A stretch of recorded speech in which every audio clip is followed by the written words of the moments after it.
If you don't trust me hanging out with my ex every weekend, maybe we shouldn't be together. I didn't know one sentence could end a relationship, destroy 3 years of my life, and open the door to something bigger, all in the same breath. But that's exactly what happened. It was an ordinary Saturday morning, sunlight through our living room windows, coffee cooling on the table, the kind of day that should have felt peaceful. Instead, there was a tightness in my chest I'd grown too familiar with. Ryan stood in front of our mirror, fixing his hair with the kind of care he no longer bothered with for our date nights. He ironed his shirt. Twice. He sprayed cologne I hadn't smelled on him in months. Sharp, polished, deliberate. For her, for Daniela. He sighed like he was exhausted by my existence. Seriously, Jade, if you're going to be this insecure about Daniela and me being friends, then maybe we just shouldn't be together. Something inside me finally stopped. For 3 years, I had been patient, quiet, reasonable. I told myself trust meant flexibility, that relationships required compromise, but compromise had slowly turned into erasing myself. I looked at him, really looked at him, and saw not the man I had built a future around, but someone who expected me to accept being second place. So I breathed in. "You're right," I said softly. Ryan gave a satisfied little smile. "Good. I'm glad you finally— Wait, what?" "You're right," I repeated, my voice steady. "We shouldn't be together." The color drained from his face. Confusion, panic, anger, denial. All of it flashed, none of it love. I walked past him, opened my laptop, and pulled up the email I had drafted months ago, the one offering me a promotion in London, the one I declined twice because he couldn't imagine leaving his family. My finger hovered for a heartbeat. Send. It was done. Later that evening, when Ryan texted, "What are you doing this weekend?" I didn't bother answering with words. I sent him a selfie from Heathrow Airport, hair tied back, passport in hand, the London departure board glowing behind me. For the first time in years, I felt the weight lift from my chest. I wasn't losing a future. I was reclaiming one. I'm 31 now, but when I met Ryan 3 years ago, I was still the kind of woman who believed that love meant trying harder, trying longer, trying even when the other person stopped meeting you halfway. We met at a friend's birthday dinner. I remember walking in late, hair frizzy from the rain, and seeing him at the far end of the table laughing at something Mia said. His smile wasn't just charming, it was warm, confident, magnetic in a way that made me feel seen even before he knew my name. When our eyes met for the first time, he lifted his glass slightly, like a silent hello. I felt my cheeks heat. Later that night, he walked me to my car. "You're Jade, right?" he asked. "And you're Ryan, the guy who thinks he's funnier than he actually is." He laughed. One of those rare, genuine laughs that shake a person's shoulders. "Fair, but I swear I'm funnier on dates." "Is that your way of asking me out?" "Is it working?" It was. Our first months together were soft in the way early love is. Dinners after work, weekend hikes where he'd offer me his jacket when the wind picked up. Lazy Sundays watching shows we never finished because we talked through every episode. He made me feel chosen, like a person worth holding on to. I fell fast, easier than I expected, maybe too easy. After a year of dating, we moved in together. My apartment was closer to his job, so he spent most nights with me until it simply made sense to make it official. "I practically live here already," he teased. I should have noticed then that he still kept his mail at his parents' house. "I don't want to deal with the address change," he said lightly. "It's annoying." I believed him. I didn't know then that he was avoiding city taxes. Back then, Daniela was just a name that floated past me once or twice. "My ex," Ryan said casually one evening. "We dated for like 2 months years ago. Nothing serious." I nodded. Everyone has history. And honestly, for a long time, things were good. Really good. Ryan was affectionate, thoughtful, the kind of boyfriend who remembered how I took my coffee and sent me memes during boring meetings. His family welcomed me politely. Diane, his mother, always overly involved, and Haley, his sister, a bit territorial but never outright rude. I learned to navigate their opinions the way any girlfriend does. Smile, breathe, let things roll off. If there were red flags, I labeled them stress, misunderstanding. He didn't mean it that way. I was loyal to the version of him I loved, not the more complicated version I didn't yet understand. Then, 6 months ago, something shifted. Daniela moved back to town. Ryan told me casually over breakfast, "Oh, Daniela's back. She wants to catch up sometime." I shrugged. Okay, it's not a big deal, Jade. I didn't say it was. He kissed my forehead like he was comforting a worried child. You're cute when you're jealous. I'm not jealous. Good, he said, smiling. Because you don't have to be. I wish I could go back and tell that earlier version of me that confidence is not something a man repeatedly asks you to perform.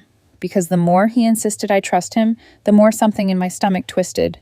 But back then, I still believed him, still believed us, still believed that love meant staying. I didn't know that the small shift would become the earthquake that split our lives in half. The first time Ryan mentioned seeing Daniela again, I didn't think much of it. People catch up with old friends. People evolve. I told myself it was normal. But normal things don't grow roots in your stomach and pull tight every time his phone lights up. It started small, almost unnoticeable. Daniela wants to grab coffee, he said one Saturday morning. Just coffee? I asked. He laughed lightly. Relax, Jade. She and I dated for like 2 months, 5 years ago. I forced a smile. Sure, have fun. I will, he said, kissing my cheek before walking out the door. He didn't come home until midnight. The next weekend, it turned into something with a title. He stood in the doorway tying his shoes when he announced, Oh, Daniela and I are doing this book club thing every Saturday. I blinked. Since when do you read books that aren't audiobooks?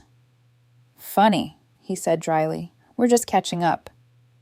So, it's not actually a book club? He smirked. Does it matter? At the time, I didn't know how much that question would haunt me. Then came the first subtle shift in our weekends. Saturday mornings used to be our grocery run, our slow breakfast, the day we put on a playlist and cleaned the apartment together while dancing in socks. But suddenly, Saturdays became his plans, his schedule, his excuses. Every Saturday at 1 p.m., like clockwork, he'd put on that same cologne, the one he never wore on our date nights, and say, Don't wait up. And then it spread. A few weeks later, I asked, Want to go to brunch on Sunday? That new cafe opened downtown. Ryan didn't look away from his phone. Oh, I already told Daniela I'd meet her. Her dad's sick. She needs support. I swallowed my disappointment. Okay, another time. But another time kept slipping further away. Friday movie nights were the next casualty. We're watching some documentary at her place, he said. On Friday night? I asked carefully. She's been stressed. So have I, he sighed dramatically. Jade, seriously? Daniela's a friend. I never said she wasn't. Then stop acting like this.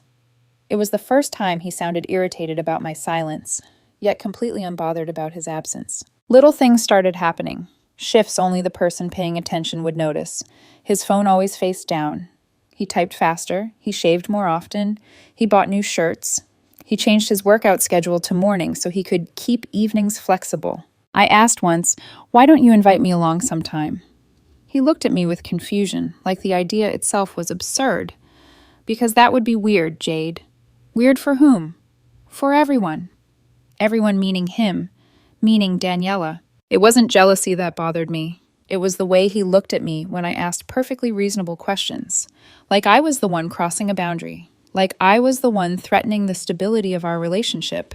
He treated my discomfort like an inconvenience he had to manage, not a feeling he should care about. The air in the apartment changed, too.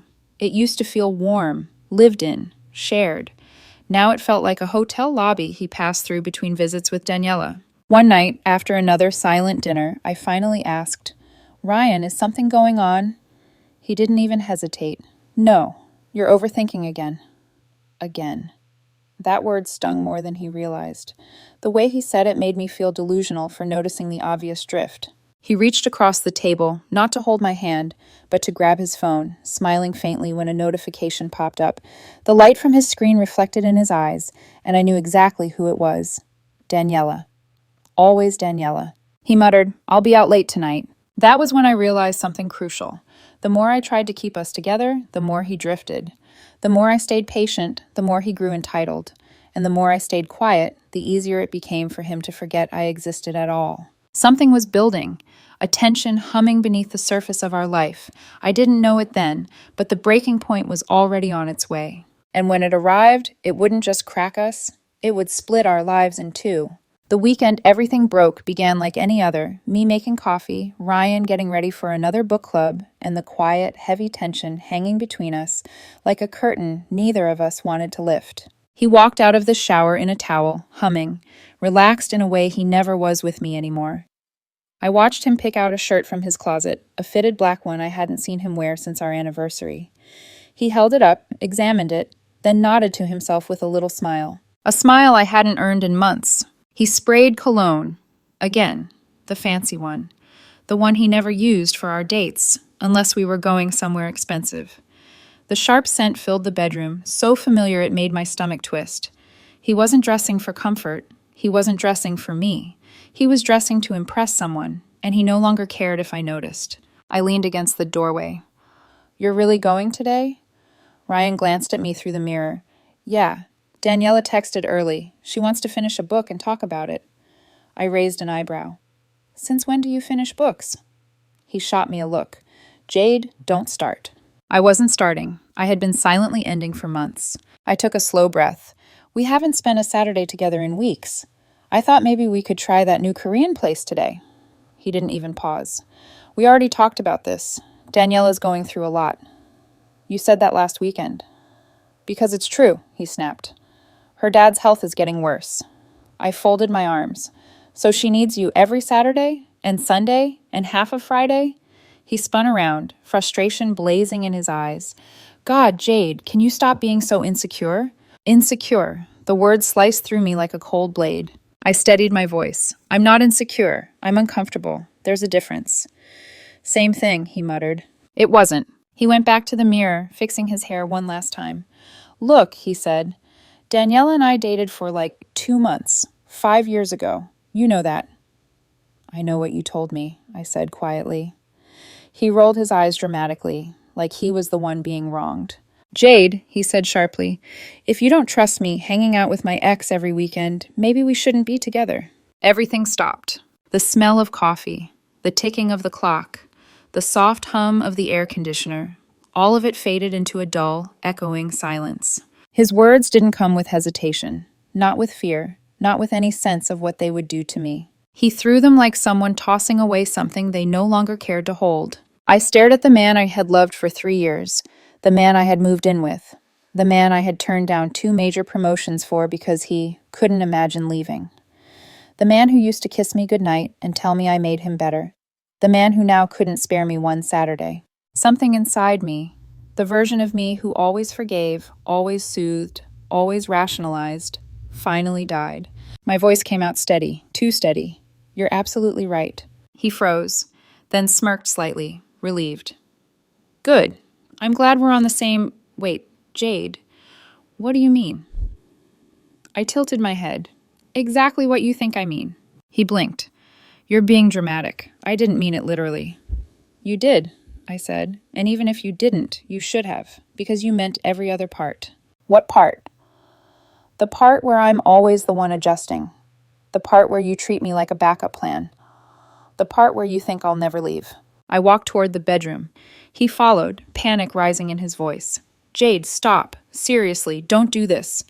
I opened my laptop. He watched my fingers hover over the keyboard and suddenly looked terrified. "What are you doing?" "What you told me to." "I didn't— Jade, I was frustrated. I didn't mean— You said if I don't trust you, we shouldn't be together." "And you don't trust me?" "You haven't given me a reason to." He grabbed my arm lightly. "We can talk about this. Just don't overreact." Overreact. The word sent a calm, icy certainty through me. I clicked on the email draft titled, "London offer, acceptance pending." I pressed send. His face drained. "Jade, what did you just do? What I should have done months ago. You're seriously taking that job? Now?" I nodded. "I start in 2 weeks. You're throwing away 3 years over this?" "No," I said softly. "I'm walking away from someone who threw them away first." He didn't follow me after that. He didn't say anything else. He just stood there, frozen, watching the life he thought he controlled slip through his fingers. And by the time he realized what he had lost, I was already gone. When I pressed send on the London email, the room didn't explode the way I expected. Instead, it felt like someone had opened a door and let all the noise drain out. For the first time in months, everything was quiet. Too quiet. Ryan stood in the doorway, staring at me as if the world had tilted without warning. "You didn't just accept it," he muttered, voice cracking slightly. "I did." "You're leaving? For real?" "For real." He shook his head as if refusing the reality forming around him. "You're not thinking straight. We can fix this." I breathed slowly. "Ryan, I've been thinking clearly for a long time. You just didn't notice." I expected anger or heartbreak to hit me like a wave. Instead, my body felt numb. My hands rested in my lap, trembling slightly. My breath came shallow. The edges of the room blurred a little, that stunned, frozen feeling of understanding something painful. "It's really over." Ryan stepped toward me, unsure, like approaching a wild animal. "Jade, what are you doing?" "Breathing," I whispered. He stared at me, genuinely confused why that alone felt like a battle. I'd spent 3 years convincing myself that patience was love, that compromise was maturity, that silence was peace. But in truth, my silence had been the thing killing us slowly. Every time I swallowed discomfort, I made it easier for him to forget I had needs at all. He sat down beside me carefully. I didn't mean what I said. "You did," I replied calmly. "Jade, you said it because you knew you could, because you never thought there'd be consequences." He didn't argue, and that silence hit me harder than his words ever could. "What do you want me to say?" he asked. Tired, frustrated, lost. "I want you to tell me why Daniela gets the version of you that shows up, the version that listens, the version that cares." His jaw tightened. "Her dad's sick. She needs support. And I don't." My voice cracked, not from weakness, but from finally telling the truth. He exhaled sharply. "It's not like that." "It is exactly like that. She's just a friend." "Then why can't I come along?" His silence was instant, heavy, damning. I looked at him carefully, studying the man I once thought I'd marry. "You stopped choosing me a long time ago, Ryan. I'm just finally catching up." He flinched. It was the first time he looked genuinely scared. "I didn't think you'd actually leave." "That's the problem. You counted on it." He stood abruptly and walked out of the room, the door closing harder than necessary. That sound echoed through the apartment, sharp, final, but strangely freeing. I sat there for a moment, letting the quiet settle around me. Then I opened my closet and pulled out a suitcase. It wasn't dramatic. There were no tears, just the steady realization that I was packing the last pieces of a life I had been fighting for alone. Clothes, toiletries, documents. I folded each item with the strange clarity that comes after a long, emotional storm. When I picked up the sweater he once swore he loved on me, a memory surfaced. A night in our kitchen, his arms around me as we spun and laughed. My throat tightened, but I kept packing. 20 minutes later, my phone lit up. "Ryan, baby, please, can we talk?" Another. "You're overreacting." Another. "I'll stop seeing Daniela if it bothers you that much." Another. "Jade, answer me." Then, "Are you seriously doing this?" I stared at the messages. They sounded desperate, frantic, nothing like the man who spoke so confidently just hours ago. For a second, my thumb hovered over the phone. But then I remembered every lonely weekend, every brushed-off concern, every time he made me feel like a burden for wanting basic respect. I placed the phone face down and zipped up my suitcase. As I sat on the edge of the bed, I felt something inside me settle, not relief, not victory, but a steady, quiet strength. For the first time in years, I wasn't trying to prove my worth. I wasn't trying to hold together something that broke long before today. This time, I whispered to myself, "It's time." And for once, the words didn't hurt. They liberated me. The morning after accepting the London job felt strangely calm. My suitcase was half packed in the corner, my email confirmation chimed at 7:14 a.m., and Ryan had slept on the couch, if he slept at all. When I walked into the living room, he sat up immediately, hair disheveled, eyes tired. "Jade, can we talk?" "We already did." "Not like this," he insisted. "Not when you're serious about leaving." "I've been serious for months," I said. He rubbed his face. "Can you just listen?" "I've been listening. You haven't." He exhaled sharply. "If you're really throwing everything away because of Daniela, then fine, I'll stop seeing her. You said that after getting caught. I never cheated." "You may not have touched her," I replied, "but you let her replace me." He fell quiet. That kind of silence where he had no defense except to pretend he didn't hear the truth. I grabbed my keys and left before he could say anything else. The next days moved like a fast-forwarded movie. I turned in my 2 weeks' notice, coordinated with HR, packed clothes into suitcases, booked movers. Yet through it all, Ryan didn't disappear. He texted constantly. He called. He left voicemails that shifted between begging and blaming. I responded to none of them. 3 nights after the breakup, my phone buzzed with a message from Mia. Mia, did you guys really break up? Ryan says you're having some kind of crisis. I typed slowly. We broke up because he asked for it. She replied immediately. He's telling people you're acting unstable because of your mom. My mom lived in Florida. I saw her twice a year. Ryan was rewriting reality, painting me as irrational so he didn't have to face what he'd done. I didn't respond. That Friday, everything escalated. Ryan showed up at the apartment around noon and started pounding on the door hard enough for the neighbors to peek out. Jade, open the door. We need to talk. I'm not leaving. I stayed silent. I had changed the locks the day before. He wasn't on the lease.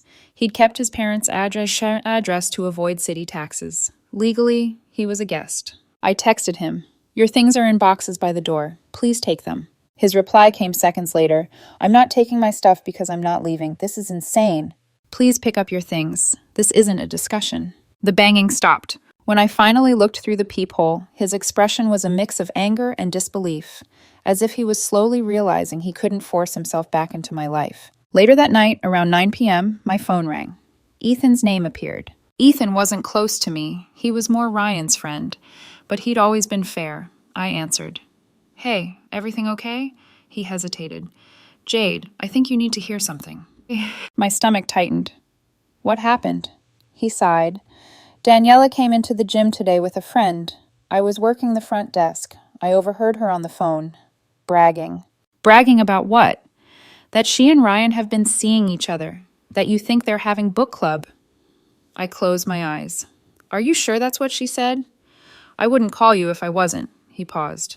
And Jade, she wasn't subtle. People heard. My hands turned cold. Ethan continued. One of the guys who was there sent messages about it in our gym group chat. Daniela saw it and joked back. I'm sending you screenshots now. Seconds later, my phone buzzed. I opened them, and the words blurred for a moment. Boys, you won't believe this. This guy I'm hooking up with, his girlfriend thinks we're having book club LMAO. She's so clueless. Clueless. That word hit harder than everything else. I forwarded the screenshots to Ryan, typed one word. Interesting. His reaction was instant. The phone lit up with call after call. Messages poured in. Baby, please let me explain. She's lying. Nothing happened. You're twisting everything. Jade, I swear, I didn't cheat. You can't be serious about London. Pick up, please. I put the phone on silent. Instead, I opened my laptop and booked the earliest available flight. The next escalation came from Mia again. Jade, people are talking. Ryan says you abandoned him for money. He's telling everyone you're having a meltdown. But I know something's off. What really happened? I didn't answer. I didn't have to justify myself to anyone. The truth was already unraveling on its own. But the real explosion, the moment everything crashed into full chaos, came the morning of my flight. Ryan didn't come alone. He brought his entire family. And that was when the fallout truly began. The morning of my flight felt unreal. The apartment was quiet, my suitcase zipped, my passport tucked into the outer pocket of my backpack. For the first time in weeks, I felt something close to peace. Not joy, not relief, just a steady, quiet readiness. I brewed a final cup of coffee in that apartment, inhaling the familiar scent, letting the warmth settle in my hands. I imagined walking through Heathrow, starting over in a different country, a new job, a new routine, a new version of myself. But peace never lasts long when someone like Ryan is involved. At 8:12 a.m., a loud knock echoed through the apartment. Not a knock, pounding, insistent, sharp, too familiar. I froze. A second later, a voice followed. Jade, sweetheart, open the door. We need to talk. Diane, his mother. My stomach dropped. I walked toward the peephole and felt my chest tighten. Ryan stood in the hallway. Next to him, Diane. And behind her, Haley, his sister, arms crossed, jaw already clenched in pre-judgment. They came as a unit, an intervention squad, the kind that believed their presence alone could force me back into place. I opened the door a few inches, enough to see them clearly, but not enough to let them inside. Diane stepped forward immediately, voice thick with concern she didn't feel. Jade, honey, Ryan told us everything. You're going through something, and we're here to help. I stared at her. Going through something? Yes, she continued gently. This sudden decision. Quitting your life to run off to London. It's clearly a cry for help. Haley scoffed. Honestly, Jade, this is dramatic, even for you. Ryan said nothing. Of course he didn't. He wanted them to do the talking he didn't have the courage to do himself. I stepped back just enough to meet their eyes. It's a promotion, I said evenly. A job opportunity, not a crisis. Diane shook her head. Sweetheart, leaving everything behind for a job isn't normal. It is when the job is a 70% pay increase, I replied. Haley's eyebrows shot up. But what about Ryan? You can't just abandon him. I exhaled, slow and controlled. He ended things. I'm respecting his decision. Ryan finally spoke, stepping forward. I didn't mean it like that. You know that. You're twisting everything. Haley jumped in before I could answer. Jade, he said you misunderstood him. He was upset. You're really ruining your entire relationship over one sentence. I felt my throat tighten, not with doubt, but with the exhaustion of explaining myself to people who had never truly seen me. I said softly, he didn't say it once. He lived it, every weekend, every lie, every dismissal. Diane frowned. What lies? Ryan said Daniela is just a friend. I took out my phone, opened in the screenshots Ethan had sent, held it up for them to see. The hallway went silent. Haley's eyes widened, Diane's face drained of color. Ryan flinched, taking a small step back. Diane whispered, Is this real? Ryan snapped, It's out of context. I stared at him. What context makes your ex bragging about hooking up with you while I sat at home acceptable? He opened his mouth, but no words came out. Haley looked between the two of us, realization dawning slowly. Ryan, did you seriously? Her voice trailed off. He swallowed. I didn't cheat. You emotionally cheated, I replied, for months. Diane tried again, weaker this time. Jade, sweetheart, relationships go through things. You don't just run away. I'm not running, I said. I'm leaving what hurt me. Haley muttered, almost to herself. I can't believe this. And for the first time since knowing her, it wasn't judgment, it was shock. Ryan stepped closer. Just talk to me. Please, don't go. We can fix this. There it was, his first please. And it came too late. I'm done fixing things alone, I whispered. I'm done loving you more than you loved us. His face twisted, not in anger, but in something that looked terrifyingly like regret.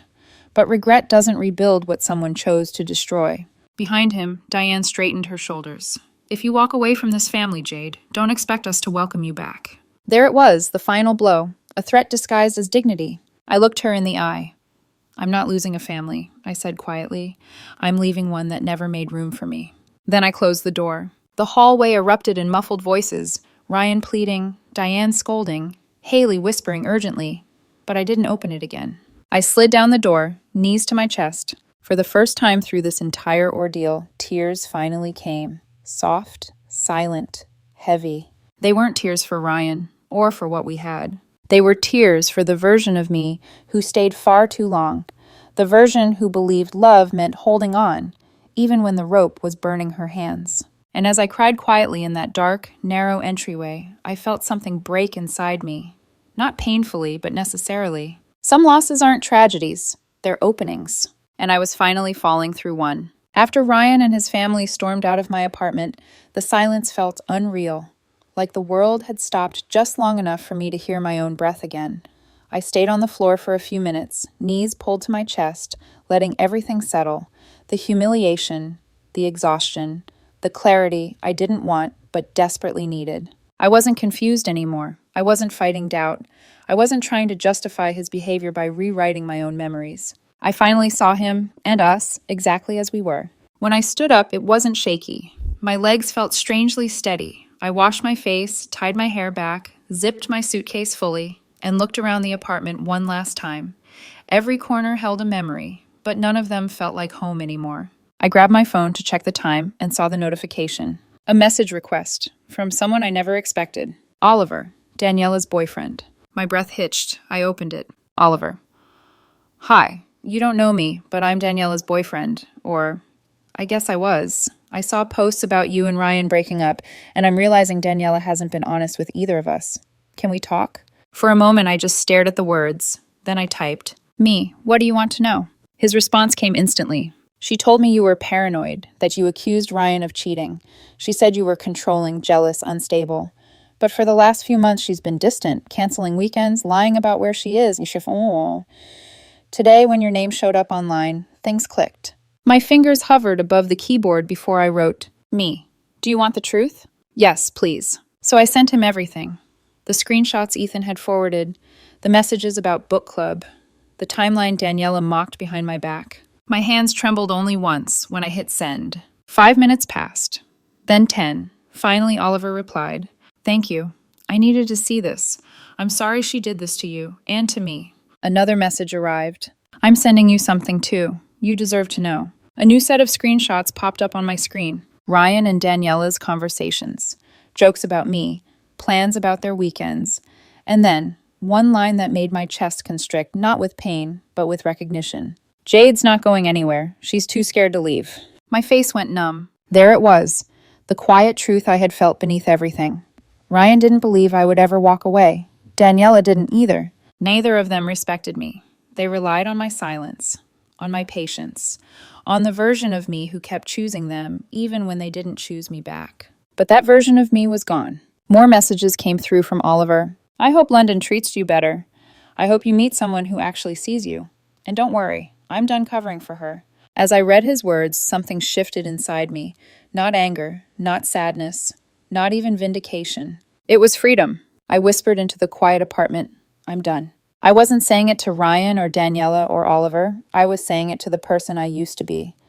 The one who tolerated too much, waited too long, hoped too hard. I grabbed my suitcase, pulled it toward the door, and paused only once to look back. Not because I wanted to stay, but because leaving deserved acknowledgement. This wasn't running away. This was choosing the life I had delayed for someone who never planned to protect it with me. I stepped into the hallway, locked the door, and walked toward the elevator. Each step felt like reclaiming something, my time, my ambition, my dignity.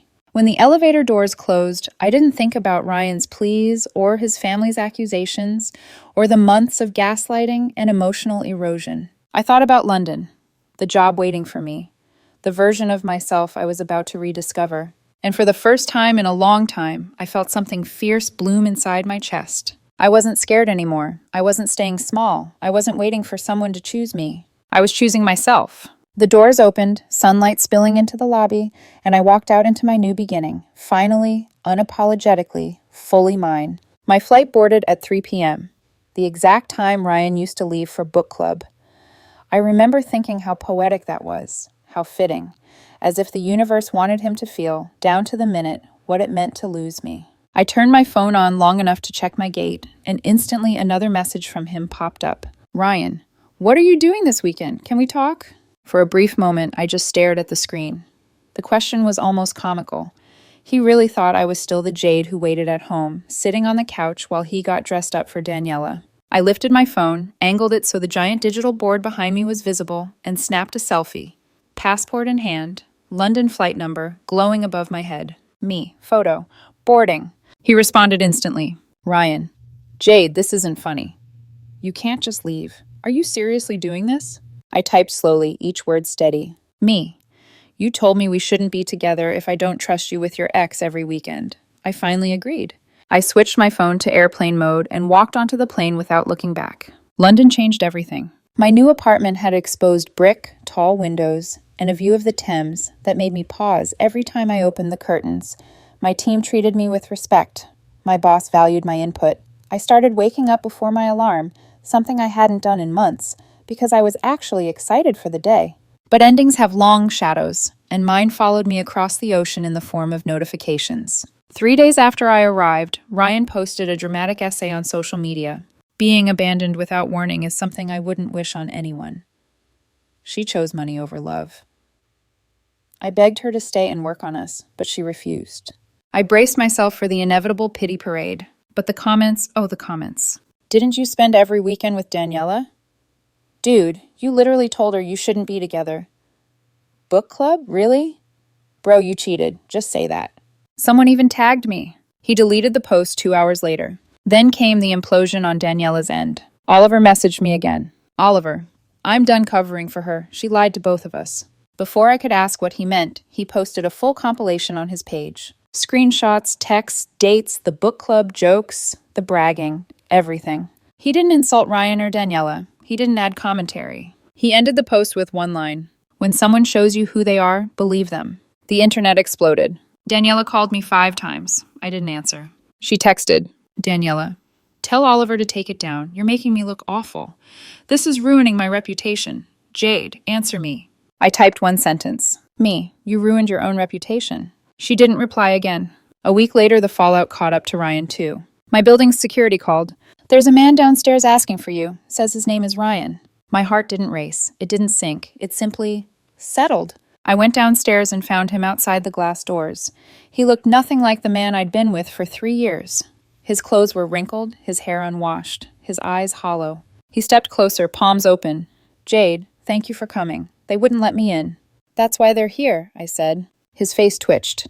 Can we talk? 10 minutes, across the street. He nodded, desperate.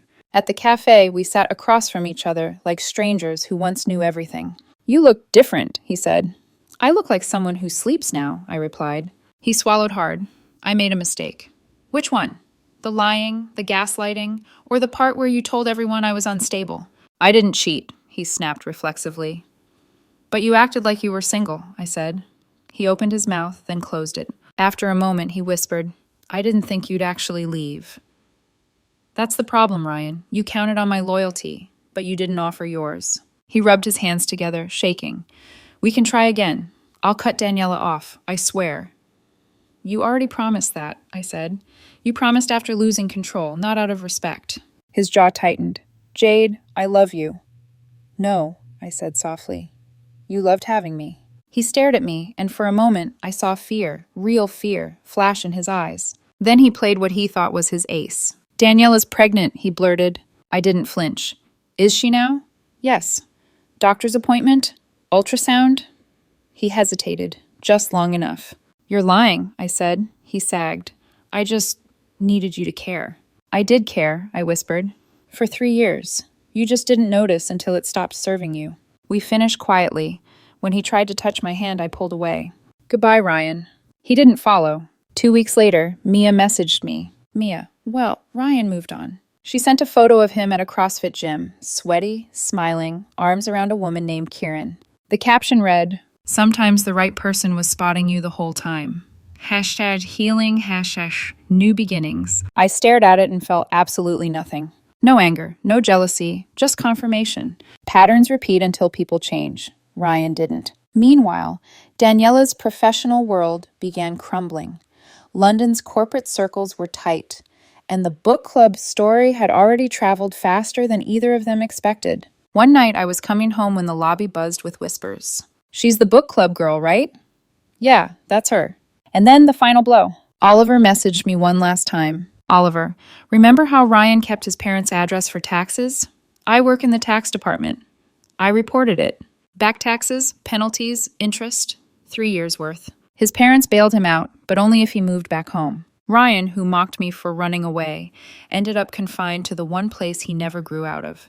His reputation wrecked, his ego shattered, his freedom gone. And none of it was my doing. It was simply the truth catching up. 6 months after landing in London, I woke up to soft morning light spilling across my bedroom wall, the kind that slips quietly into your day before you even open your eyes.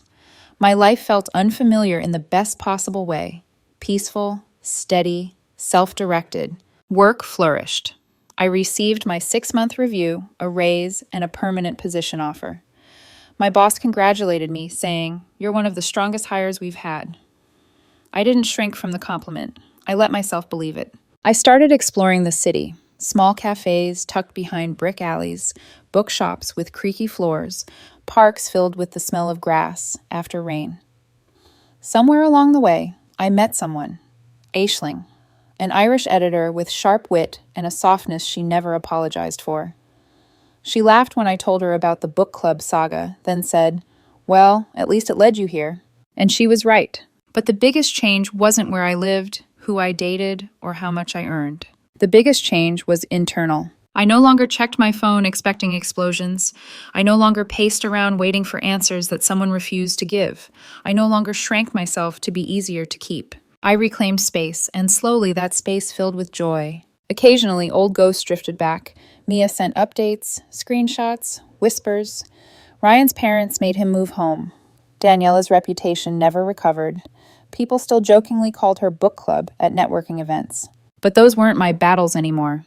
They were simply echoes from a story I no longer belonged to. One evening, while packing for a weekend trip to Paris with Aisling, a thought washed over me with startling clarity. I didn't lose anything, I left. And leaving wasn't weakness, it was wisdom. It was choosing a life where I wasn't an afterthought, a placeholder, a convenient constant. It was choosing myself. If someone watching this is clinging to a relationship that hurts, drains, or diminishes you, hear me when I say this. Love should not make you feel small.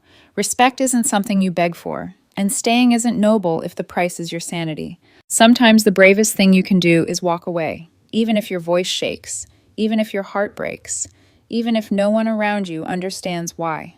Because healing doesn't begin when someone apologizes.